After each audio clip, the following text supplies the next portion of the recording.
أعوذ بالله من الشيطان الرجيم. بسم الله الرحمن الرحيم.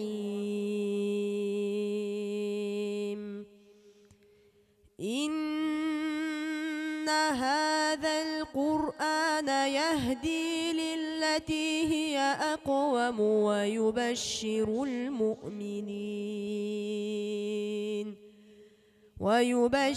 المؤمنين الذين يعملون الصالحات أن لهم أجرا كبيرا، وأن الذين لا يؤمنون بالآخرة أعتدنا لهم عذابا أليما.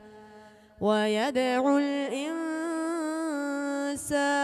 بالشر دعاءه بالخير،